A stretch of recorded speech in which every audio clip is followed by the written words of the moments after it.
Hey guys, this is Corey from Redefining Strength. Welcome to the Fitness Hacks Podcast. This is the show where I share all my free workout and nutrition tips.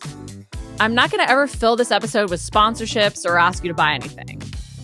All I ask in return is if you're enjoying the podcast to leave a review or leave a 5-star rating. Or even better, share it with someone you think it might help. This will only take a few minutes and would mean the world to me and possibly change the life of someone you know. So let's jump right in.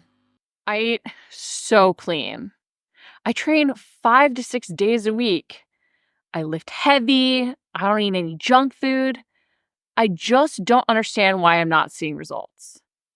Many of us have felt frustrated in this exact way, and we wonder, why can't I lose weight? And we think about all the things we're doing right. The hard work we're putting in the gym, the ways that we're adjusting our nutrition. We even sometimes feel really restricted because we're trying to make so many changes. And in the end, we sort of feel like we must be broken because we're doing all these things right. But going to what we're doing right doesn't allow us to see the opportunity and probably some of the inconsistencies that are there, or even the ways that all of our systems aren't working together. Instead, we start to even think like, maybe I'm broken. Maybe there's a hormonal issue. Maybe it's my age. Maybe it's just previous dieting practices that have hurt my metabolism and I'm just doomed. But we're not doomed. And while there can be other struggles that make things a challenge or make us have to adjust how we fuel and train, and meeting ourselves where we're at is super key and might be holding us back, so often we don't control what we can control. So I really wanted to dive into why we can think like I'm doing all these things right, but I can't lose weight, so that you can actually see the results that you deserve. So some hard truths that you have to embrace, some things you have to overcome, some things you might need to assess to see the results that you want. Number one, this is a very hard truth to embrace, but eating clean doesn't mean that your macros are in line with what you need. Our portions can be off. You can be eating really high quality food and still overeat. You might be eating, nuts and fruits and all these different things, and your protein might be low despite getting great protein sources and all these other foods being healthy. But often too, we think, I need to get in all these fruits and vegetables and I don't have room for protein. But protein has micronutrients too, and we can have that balance. But eating clean does not mean that your portions are right for your needs and goals. You might need to adjust your calories. You might need to increase your protein. You might need to reduce your carbs or even increase your carbs. You might need to change up your fat. But you need to adjust your macros to make sure they match your workout routine and your lifestyle.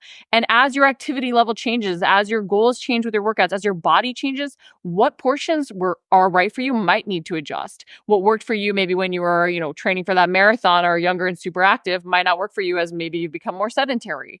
Or during menopause, you might have found that you are less able to utilize carbs as efficiently, especially with changes in your workout. You might have a little insulin resistance you need to address. So our portions will even change over time, so we can't get married to one ratio. We have to recognize that eating quality food is not the be-all and end-all. We can still be overeating and not eating portions in line with our goals. Number two, you're trying to out-exercise your diet. And I think this is something we got away with a lot when we were younger, and we see it adding up as we get older. And it's why I can feel like all of our hard work in the gym is not paying off. But you simply can't out-exercise your diet. Your nutrition needs to be paired with your workouts to see the best results as fast as possible. Now, that being said, you might be like, well, I started training at this other time, or I started training for this race, and all of a sudden I did lose weight. Yes, you can create that calorie deficit initially through your training. We can increase our training to create more of a calorie deficit, but unless you're doing more as you advance, not only do you adapt to the loads to be more efficient, so you're burning fewer calories doing the same things, but you're constantly in this cycle of having to add on more time, do more reps, which will hit a point of diminishing returns anyway, in order to create that calorie burn through your activity. So while it can be nice starting out, and if you're really easing back in, maybe you do adjust your workouts first because you're more comfortable being uncomfortable in that way. But if you're an advanced trainee, if you're seeing that plateau, you can't out-exercise your diet. You got to match your diet to your activity level, to your workouts. And seeing our workouts just as a chance to burn more calories ultimately holds us back. Next, you're focusing on doing more. So this is like training longer, adding in more reps, sets, moves to your workouts, over dialing things in strategically. Everything included in your workout should be designed with purpose. And it's not just about doing more. Honestly, just because you have 6 days a week to train an hour every day doesn't mean you're going to use that time. Trying to do high intensity interval training, a Tabata workout that's really meant to be like 8 minutes, and spreading that out for an hour, unless you're doing more mobility work or adding in longer rest periods between things, it's just a lot of wasted volume that can ultimately hold you back. And people talk about all the time right now, cortisol levels and working out being a stressor on your body. And yes, it is a stressor and a good stressor, as long as it is done strategically. But if you are trying to do some of those high intensity things that are meant to be 10, 20, 30 minutes and spreading them out over the hour, over your workout being an hour because of more mobility work, rest, all those things, you are going to raise cortisol levels and potentially not be optimized to utilize growth hormone and testosterone as well as you can be and see the full benefits from your training. You're going to be beating yourself down, hit that burnout point of no return, both mentally and physically. So you want to be designing everything strategically. Do not see your workouts just as a chance to burn more calories, because this is very limiting in how you're actually using them. Versus if you're trying to build lean muscle, move better, you're going to ultimately have more energy for everyday life, because we've even seen with studies that if you try and burn more calories in your workouts and you completely deplete yourself while you're under fueling, you're going to actually fidget less in everyday life. So you're not going to be seeing that calorie burn. Your body will find ways to conserve energy. So make your workout strategic so you're building that lean muscle to utilize more calories even at rest to not only fuel that muscle, but all the other bodily processes involved. So don't just focus on doing more, design with purpose for everything you include and really be strategic in using the time you have. Then another pitfall we often see is we're doing more of the same. We think, well, I'm eating so clean, I'm training hard. And we ultimately just try and do more of the things we're really comfortable with making changes in versus looking at the hard changes we have to make. And I can tell you, the change you're probably resisting making the most is the one you need to make the most to see the results that you want. If you've been resisting increasing protein because you're like, well, there's no point in increasing protein for X, Y, and Z reasons that you found, you probably need to increase your protein most. If you're like, well, hey, I've never tried cutting back on my workouts, I'm scared to do this because what if it doesn't work?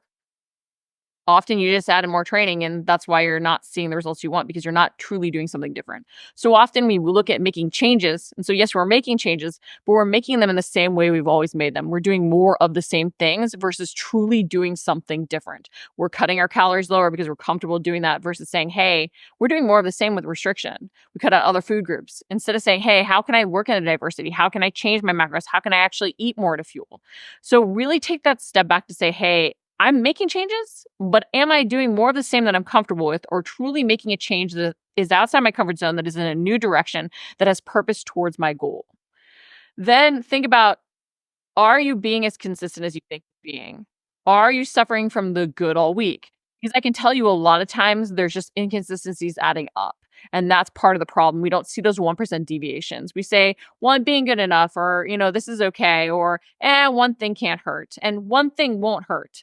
Overall, we do have to strike that lifestyle balance and not just think about days and weeks, but months and years. However, those inconsistencies, the more we allow them to add up, and they allow for more 1% deviations. That one thing that you're like, oh, I'm just not going to track this, becomes, oh, well, this other bite doesn't count and this other sauce doesn't count. And all of a sudden we have thousands of calories potentially over the week that we're not accounting for. So be conscious of those inconsistencies. I bring up the good all week thing because a lot of times what I will see is people be like, well, I'm good Monday through Friday and it's just Saturday and Sunday. So it's 5 and 2.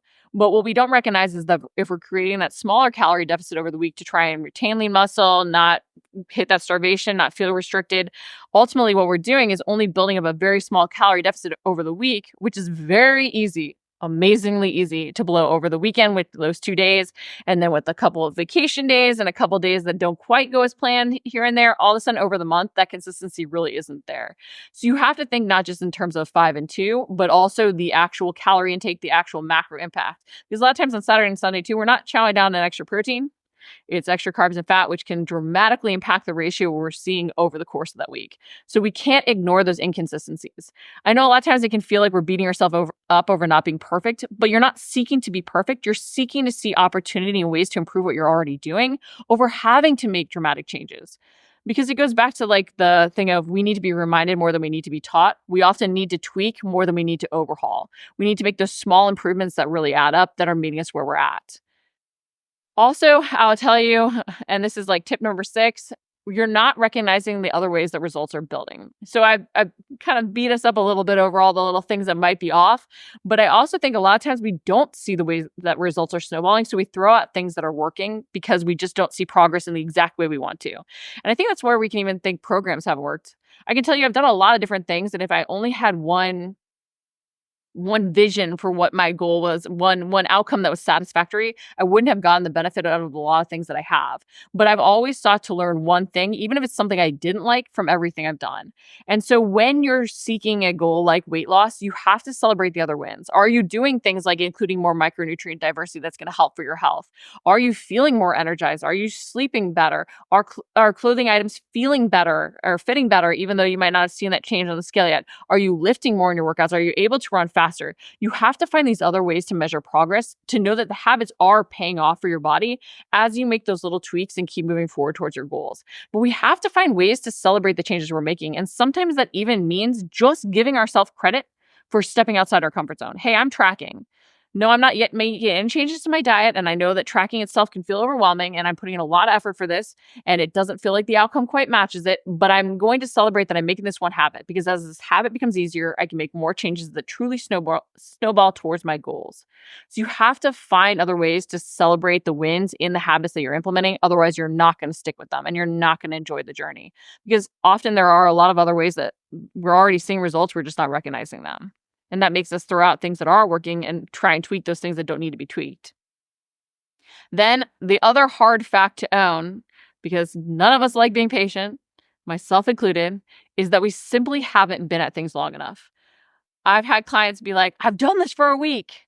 Why am I not seeing results? And I know we want to see instant results, but that's just not the way it works. And sometimes, yes, with glycogen depletion because we've cut our carbs, or yes, because we're finally tracking and more aware of our intake, we make little changes that do add up. So we can see that initial little pop of results from making those healthy swaps. But sometimes we don't. And even if we've been seeing great progress, at some point we're going to hit a plateau where things just aren't snowballing the way we'd exactly like. Again, it doesn't mean that progress isn't building. It's just not building in the exact way we wanted to on the scale. But trying to rush that could ultimately sabotage our body comp. So we have to find ways to be more patient with it. And we also have to recognize, how long did it take us to get into the position we're in now? We don't often recognize that. Like sometimes we'll think about, oh, well, in the past when I've dieted down, it's taken 30 days to get this off. Well, how long did you actually have that weight on before? Only a couple months that time?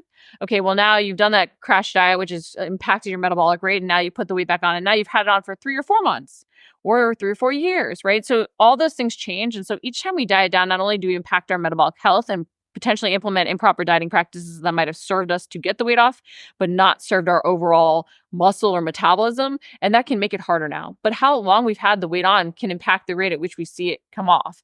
And then, yes, age does factor in. Our training practices and lifestyle do factor in. All these things are going to impact how the systems have to work together. And if we cling to old practices, that might even be holding us back. So you have to recognize that sometimes you just have to stick with something longer, and you have to trust the process despite it feeling like you've been at it for a while and you've been consistent and you want the results yesterday. So sometimes you just have to own, hey, I just need to stick with this a little longer. And that's why I even like saying, I'm not going to even think about tweaking things for 3 weeks or 4 weeks, and give myself that end date that I'm like, hey, no matter what, I'm testing it out for this time, because I know all these other habits are going to pay off, even if this exact macro breakdown or this exact workout isn't as perfect, or there's something else I can build upon. Because sometimes that even lays the foundation to see better results in the next 4 weeks because you did that. Hard to embrace. No one likes being patient, but sometimes we got to say, suck it up, buttercup, and stick with it. Number 8, you're not tweaking before freaking. It's really easy to be like, nothing is working, or see the scale go up one time, or your measurements go up one time, and just want to throw everything away and just give up and start over. But that's the worst thing you can do, because we have to think, I haven't come this far to only come this far.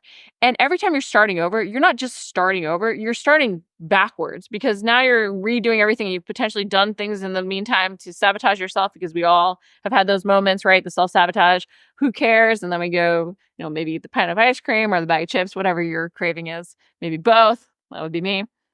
But we sort of, end up destroying all the progress we've made. We even sabotage ourselves further and make ourselves start over more than just starting over, because we've potentially negatively impacted our metabolic health. We've also really shifted our mindset. And I bring this up because I see it most often with tracking. People have tracked in restrictive ways. It hasn't worked. They've done the self-sabotage, and they feel even more rebellious against tracking again because of the association that they then have. So we then even turn ourselves off from the habits even more, feeling like they didn't work and we had to start over. So I will tell you, the best thing you can do is, if you feel like something's not working, and you even might say, hey, Could I give it a little longer? And you're like, yes, I can, but it's really hard for me to want to give longer. Maybe you do a little tweak. Maybe you adjust how you're hitting your macros and adjust your meal timing a little bit. Maybe you do say, hey, I've been on this macro ratio for a little bit. I'm going to tweak for 1 week because I need that break or change up of things. Maybe, hey, I'm going to add in just like an extra walk per week. You do something minor that could have a major impact, but also give you that sense of control, because I think a lot of times that's also what we're seeking, control over our results. It's why we go to doing more. But find a little tweak, find a little optimization. Hey, maybe I wasn't as consistent this last week. How can I be a little bit more consistent? Or, hey, I fell off a little bit on Sunday or had that cheat meal and well, that's going to be part of my balance right now. I want to see results faster. So I'm going to tweak that. Find one little thing to tweak over freaking out and trying to overhaul everything, because then you're potentially throwing out really good things that we're building. You're not keeping the progress going and the momentum going, and you're starting over, and you're creating that negative association, which can really hold you back. And it could become the more you do, but not in a positive direction. Then you're not accurately tracking. This sounds really weird to say because you're like, well, I am tracking, but I think we can let those little deviations add up, where we don't log the bites, licks, and nibbles that really are going on throughout the day. We're not logging the full sauce. We're eyeballing things. We're not truly measuring it out. And while there are times for that, and I think that can be part of maintenance, I think it can be part of our building process. The more we say, why can't I see a result, or you want a result yesterday, the more precise you do have to be. And just like you would measure a recipe, if you really want it to turn out, at least from my experience, if you wing it and throw things in, it can turn out dramatically different or not at all if you're not really good at the eyeball measurements because you've done it so frequently. So this is also where those 1% deviations creep in of like, I'm being good enough. We need to log to really make sure that we're holding ourselves accountable. And again, when you're maintaining, when you get really comfortable with portions for something, you might become more lax. There might be times that you're not logging as consistently or as strictly. However, if you're saying, why can't I see a result? You need to track everything to make sure that everything is dialed in, because those systems have to work together. And that being said, if you're not tracking your nutrition and you've added in more workouts, or you're not logging the new workouts and holding yourself accountable for the new activity, and you haven't adjusted your macros to match what you're not tracking, you can't fully see the impact of, so that you can't make sure that it's truly working together, because that's where things can be off. But often we're not accurately tracking. Things are being missed. Even we're choosing recipes that aren't our own that we've made. And in that, those recipes be dramatically different macros. And I throw this out there not because I think that eating out is bad. I like to go out to eat at restaurants, but I also know that there's going to be more deviation in that I can't fully know how they've cooked something. And so the more you want results, the more you can really get precise in those measurements, the better off you're going to be. If you're going out consistently, you're going to potentially want to create a little bit more wiggle room, or really get consistent in where you're going out so you can see the impact those restaurants truly have on your nutrition. But just knowing that creates a little less accuracy in your measuring. It's not demonizing going out. You want to find your lifestyle balance. But again, it's weighing how fast do I want to see results versus how sustainable do I want these habits to be. And you can sort of course correct along that continuum based on what you want to achieve and based on how many sacrifices you are willing to make, because we do have to make more sacrifices along the way to see results. Now, last but not least, you've been focused on finding a best over dialing things in strategically together. And I say this because I will have people be like, what's the best move for X? What's the best macro ratio for X? What's the best insert anything else there? And there is no one best. It's about how everything works together. I can tell you, I've even seen it where someone has a great macro breakdown technically for their age, for their activity level, for all these different things. And all of a sudden they come up with the stress at work and aren't sleeping, and things need to dramatically shift. Or they have a great workout routine, but again, they're stressed and therefore not recovering optimally. And all of a sudden we need to shift it. So there is no one best. The best thing is something strategically designed to meet you where you're at that is sustainable. I can tell you that 3 days a week are better than 6 days a week if you can do 3 days a week consistently and give your all to those 3 days. But I can also tell you that you can design really well for 6 days a week to make them better than 3 days a week. However, taking your 6 day a week routine and only doing 3 of those days is probably not optimal, because you're not owning your reality and you're not designing for the time you have. So you want to think about, how is everything designed with purpose and strategy based on my lifestyle, based on my needs, based on my goals, and then be willing to evolve over time. Too often, I do think we get very tied to tactics and tools over seeing evolution in those things and realizing that we're constantly going to have to be meeting ourselves where we're at. So if you've been thinking to yourself, why can't I lose weight? I want you to consider these different things and really take a hard look at your systems and how they're all playing together to help you achieve results. Thanks for listening to the Fitness Hacks podcast. Again, this is the place where I share all my free workout and nutrition tips. I'm never going to run sponsorships or ask you to buy anything. All I ask in return is if you're enjoying the podcast to leave a rating or review or share it with someone you think it might help. This will only take a few minutes, and it would mean the world to me and possibly change the life of someone you know.